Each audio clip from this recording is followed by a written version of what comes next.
The winged one is here, and no, I'm not talking about a new Chocobo unit, but we do have EX jobs for Gilgamesh much earlier than we were anticipating, and this is a welcome thing because he's going to have some stuff in his kit to take on Yuna and this light magic meta. We also have EX jobs for other units too, and you have to make an important decision on where you want to allocate your resources. So the question we'll be asking today is, should you EX?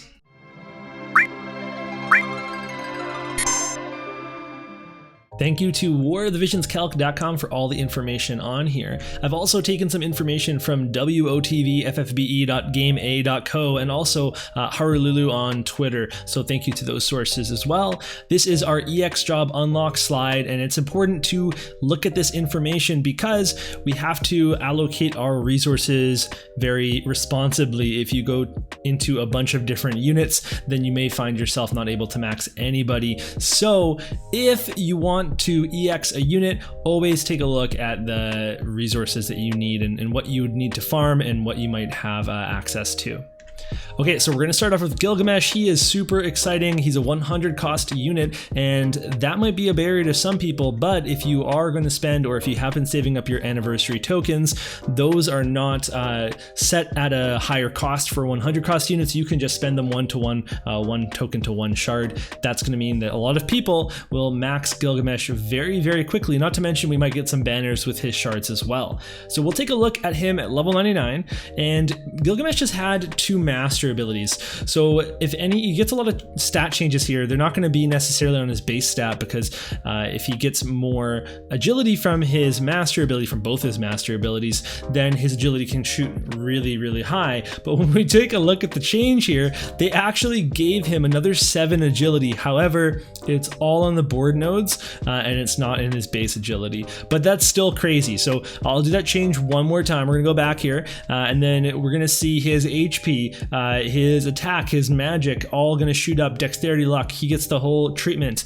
With these EX jobs, I've noticed that things like Dex, luck, a little bit of agility, attack and magic, and then HP, those are the things that get put up, like those things get jacked right up there.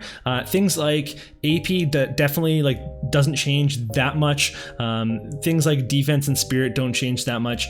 And agility, it's always been like really small or not at all if they already had good agility. So certain things that make units more viable, you know, like you can have a ton of attack but not have agility and you're kind of in trouble.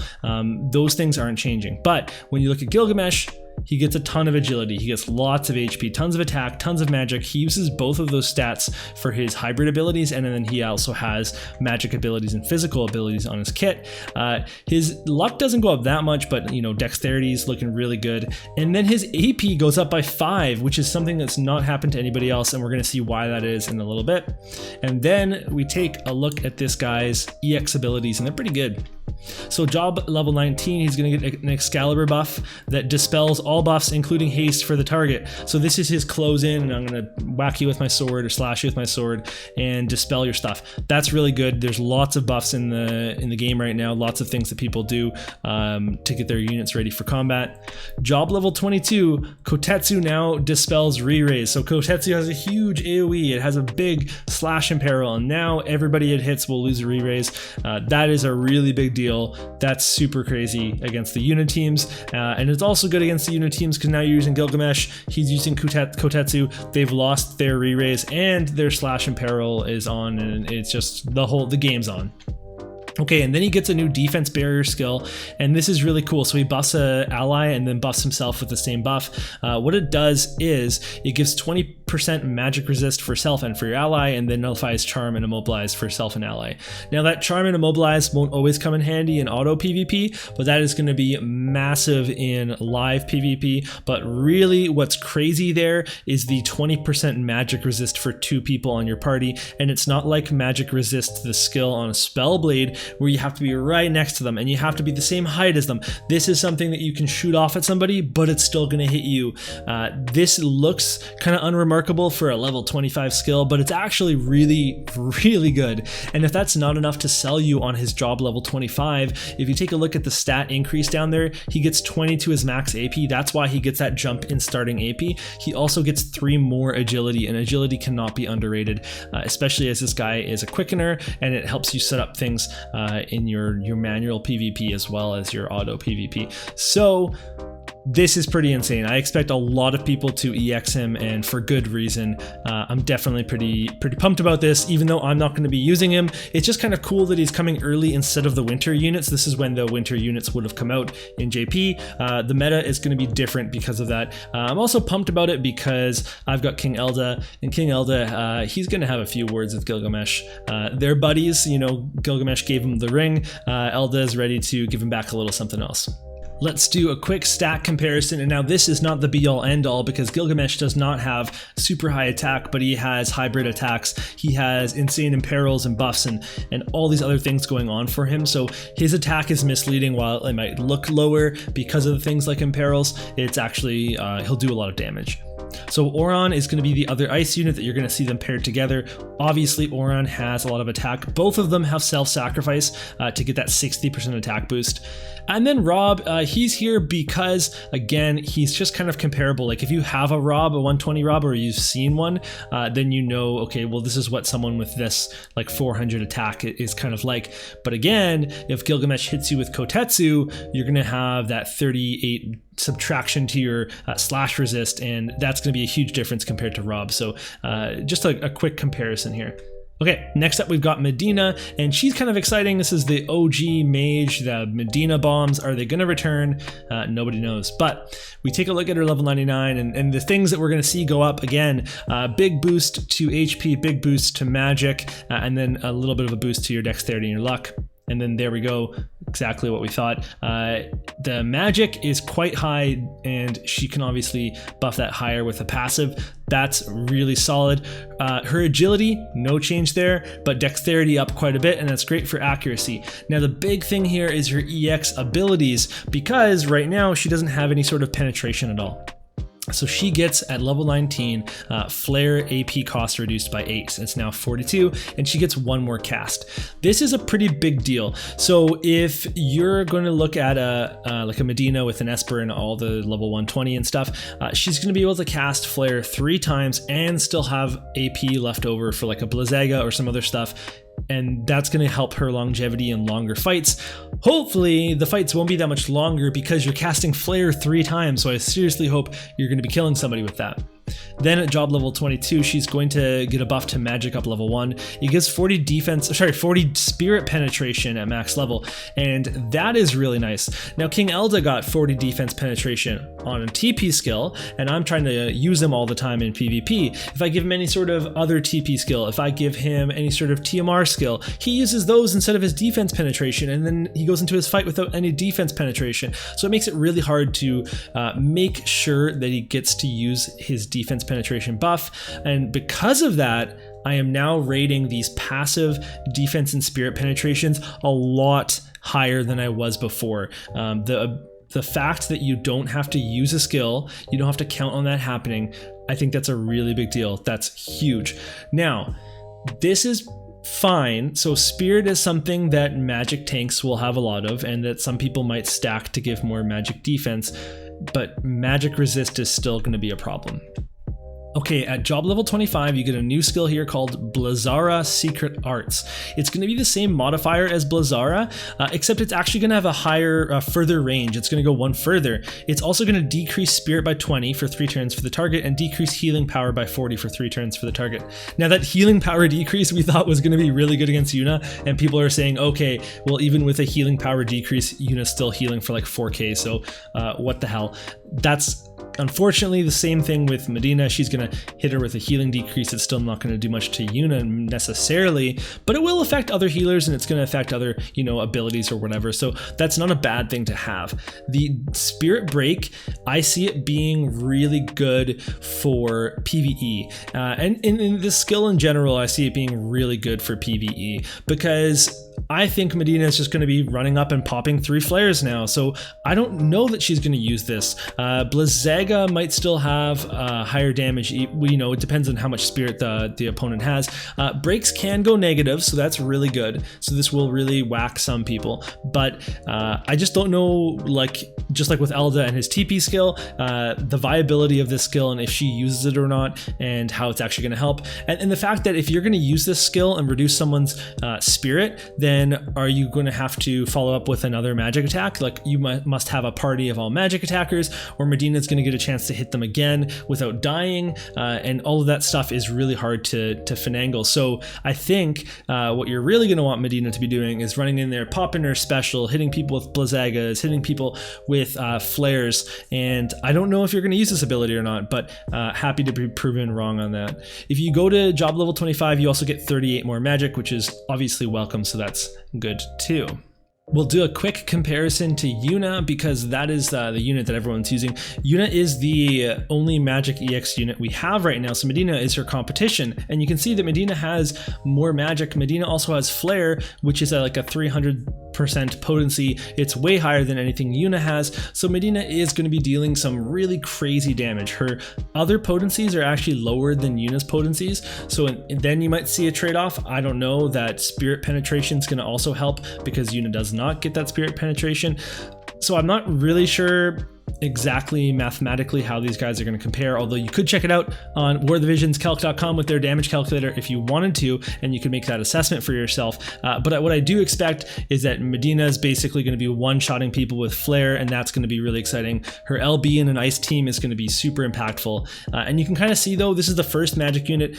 All the other magic units are going to have comparable magic values to Mediena. Yuna is going to be weaker in terms of magic, but she has so many other things: the re-raise, the healing, the counter, the full life, the re-raise again. I don't know why I said that twice. And then also she's going to have her 100% hit attacks and all those other things. Yuna also has the full might of Bahamut and the light VC party abilities helping her out. That boosts up her magic quite a bit as well. So if you have Yuna, you don't really need to go for Mediena. It's basically what I'm saying. You've got your magic attacker, you're good to go. But Mediena, for specifically for like ice parties, or for people that really like her, I think she's good. I do think that she's somebody that I will skip. Next up is Sir O, and he is our next MR unit that's going to get an EX job. So at level 99, he was pretty unremarkable. He does have 15 evasion on his master ability, and he has 62 agility, which isn't bad, but his luck was kind of low. So those are the areas we want to see get increased. When we go to 120, he gets more agility, he gets a decent amount more luck, and then his attack goes up way higher, and this is way higher than Mont's attack. This is higher than Gilgamesh's attack. Again, there's some differences there, but the main thing that you want to focus on this guy is the evasion, because he has that high agility and that high luck. Or I mean, it's high for an MR, and then he gets that natural that natural evasion on his master ability. He is going to be an evade unit. He is going to be able to do way more damage though, so that's kind of neat. His EX abilities, Illusion is going to grant 50 evasion to himself. Obviously, that's huge. Job level 22, Hien and range is increased by 1, and then it gives him more agility. Now, giving yourself more agility is good. It also helps your evasion. So if he's using Hien, he's using Illusion, he's going to be dodging more. And then he gets a new skill called Moon Spiral Sword, which hits 2 squares and a cross around him, and it has 175% mod. It decreases CT 15 times for targets. That's pretty cool. That's good for PvE. That's also good for, you know, if you're an evade unit and people are surrounding you and they're all like trying to whack you and you're just dodging, you know, all their attacks, then you can just hit everybody back with this one, make sure they go less often, and then your other units are going to come in and say how you doing and pop the other team off for you. So cool EX job. I think it's definitely something you would build for selection quests, and definitely something you would build if you're into evasion, and then otherwise you don't need to worry about it. So we'll compare them really quickly with some other UR EX job units, just because we don't have very many MR EX job units. So Rob is a very easy comparison because they're both evadey samurais, and you can see that Rob's got, you know, more, he's got more luck, he's got the same agility, they have evasion in their master abilities, and O is actually stronger than Rob is, but Rob gets a bunch of really cool stuff on his EX job skills and stuff, so that's definitely, you know, more appealing overall, but they are like relatively comparable. Like Rob can stack more attack if he needs to, and he has way higher crit rate. He's got a lot more going on overall, but this is just like a stat wise, you can see that they didn't do O dirty. Like he got a good stat increase, and just I love that he's got that high agility. And then Ziza is another kind of UR EX unit that could be an evade unit, and again, you know, fairly comparable in a lot of ways in terms of your evade stats. And then Ziza got kind of screwed over with the luck, so I think O is going to be a good evade unit, and definitely good for a lot of PvE content. Now we've got Phoebe, and Phoebe, honestly, you're going to be using her for PvE and for manual content. You might use her in auto PvP for some sort of quick and shenanigans, especially when not everybody's EX and her magic is relevant, but overall, like, she's not going to be your top tier auto PvP Guild Wars unit. So at level 99, she's got bad stats, that's whatever. We definitely want to see her get more agility, and then otherwise, you know, whatever else is good. She gets a decent amount of HP. She gets a crazy amount of magic. She does get more agility, and she gets other stats too. More dexterity is good, you know, more luck's good. You want her to be able to hit with that occasional shadow flare or whatever else. So stat wise, this is kind of cool. That magic value is actually super high, so she could actually do some damage with her skills, which is kind of cool. And then job level 19, Speedcast gives her 12% agility. I didn't put agility in there. It's supposed to say agility. That's great. For her to then get even faster for quicken combos and keeping up with UR units, very important. Then job level 22, quicken range is extended by 1. That's really important to be able to stay back and still get your quickens off. She actually has a +1 move in her master ability, so she's already mobile. Now she has a farther quicken range. It means that it gives you more options. If your units were kind of split up and she was in the middle, she might be able to go to either one now and quicken them, and that's really important. Quicken still has a height difference of 1 though, so keep that in mind. And then at job level 25, she gets Speed Force, which is a TP skill, and it increases your agility by 25% for 3 turns for allies. That is really cool. So the reason this is so important is because it's on her main job, which means you can put her on her White Mage sub job, and then she has all of her healing and her full life and all that stuff, her protect or whatever. And that's all going to be better because she has a higher magic stat now. She can heal for more, but then she can still, you know, protect and full life and all that kind of stuff. The usual downside to that is her losing access to haste. This is kind of like haste. It's a nice little agility buff. She can pop that off at the beginning of a live PvP match, help everybody out. And if you take her to job level 25, you're also going to get 3 more agility for her on a board stat. That is super important as well to get that stat. So definitely a unit that you'd want to take to 120. If you are a live player in PvP, you want her. If you are a PvE player, like I mean, we all are, but if you're really into PvE, then she's going to be a huge addition to your team. But if you're just looking for auto units, then she's not going to be the best one for you. Okay. Finally, we have Zazan. He's a week late and he's very exciting. So at level 99, his stats were just all around not good because he's like a normal rarity unit. but he did get some defense and he's got some interesting jobs. When we go to 120, he gets a silly boost to his HP. He gets a huge boost to his attack. He even gets a big dexterity boost. He does not get any agility at all, and that is going to be absolutely crippling to him to not have enough agility. And that's something I killed Eileen for, so if he has even less than her, that's a really big problem. So let's take a look at his EX abilities. He's going to get a job level 19, a discipline upgrade that gives 20 human killer, and it applies to other people. So discipline gives you a 40% attack buff. So now it gives 40% attack and 20 human killer to your allies. That's really good. At job level 22, Killer Blade potency is increased to 300%. That's a huge potency increase, and that's also going to give you some human killer. And then at job level 25, he gets Killer Cross, which is an AoE ability with a big mod, and it's also going to grant some more human killer to him. So they're really focused on the fact that Zazan is a killer in the story, and they're really supporting that through his EX abilities. And that's very cool. So on paper, everything here looks really good. And if you don't know, Zazan also has a crazy amount of move in his kit, so he can move all over the map super easily. He also has Steal Time and Steal Heart, really good for live PvP. This is going to be huge for live PvP, that he has all this survivability, he has all of this utility that he had before with his Thief subjob, and he could actually pop off and hit an attack on somebody and do some actual relevant damage. That's all really cool. Unfortunately, his agility is still just terrible. There's a new Zazan card out that's going to give him human killer as a bestowed buff. If it gave him agility, that would be so insane, and I really wish that it did. The cool thing about his movement and his range is that even if he goes last, well, that means he's not going to get picked off because he's at the back of the map, but he's going to be able to move all the way up and maybe even make an impact. So I'm going to reserve my judgment on him. He's basically a free unit because you can get his shards so easily.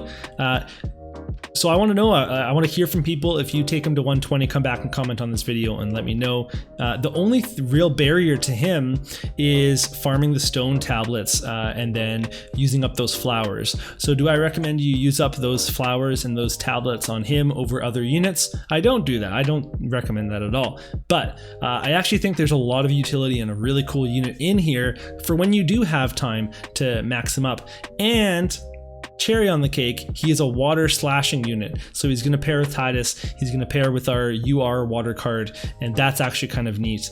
It just sucks his agility is so low. So we need to decide whether or not you should EX these units. With Gilgamesh, if you have the means to EX him, you can spend, or you have tokens or whatever, then he's definitely going to be worth it. He's got a bunch of really cool stuff. The fact that they gave him 7 more agility is insane, and he's definitely going to be a great unit. With Mediena, on the other hand, she's a big maybe for me. The biggest issue I have is that she doesn't have magic resist penetration. You could give her certain things, like I think Garvel's TMR or something like a Soul Thamasa. Those types of things have a little bit of penetration on them, but overall the lack of that in her kit, especially since this is a unit that a lot of new players will build up through the bingo, she could be a really good choice for new players because you might get her to 99 first, and then you'll be able to work on her to EX first, and it's your quickest route to get to a 120 unit. That could be worth it. I do think she's going to be popping off huge amounts of damage, and then she's going to be like a useful unit. I would put her in the same tier as like Elda and some of the other EX units that, yes, they're going to be powerful, yes, they're going to be good, but I'm just not so sure that she is like a, you know, must build for people. Okay, and then for the MRs and lower, really, I wouldn't spend Visior on these guys. If you have a favorite, you can max them. If you want to work on them, that's really cool. This is going to help so much for the selection quests later on. For any sort of cost limited content, it's going to be a really big deal. So there's no reason not to build them over time.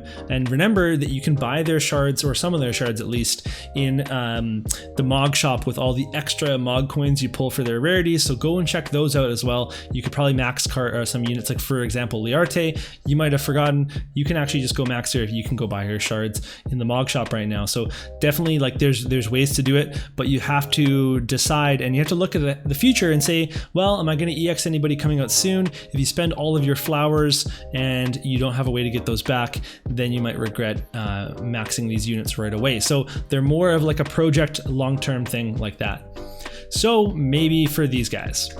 Okay, so what's coming up next? You're wondering, well, if we go according to the schedule that JP got, then we're going to get Yurma, Naisha, and Etra. Etra's event will come back. We can farm our shards for free, and she will be a free 120 in a way. The other two you'll have to do the old-fashioned way. And then after that, we're going to get Ayaka, Frederica, and Murmur as our other EX job units, and that wave is way more interesting than the Yurma, Naisha, and Etra one, so definitely looking forward to that one. And that's going to be it for this video. It's kind of a longer one, but there's just so much information to go through, so definitely appreciate everybody hanging around and watching. Let me know what your plans are for this EX wave, and we'll get to talking in the comments below.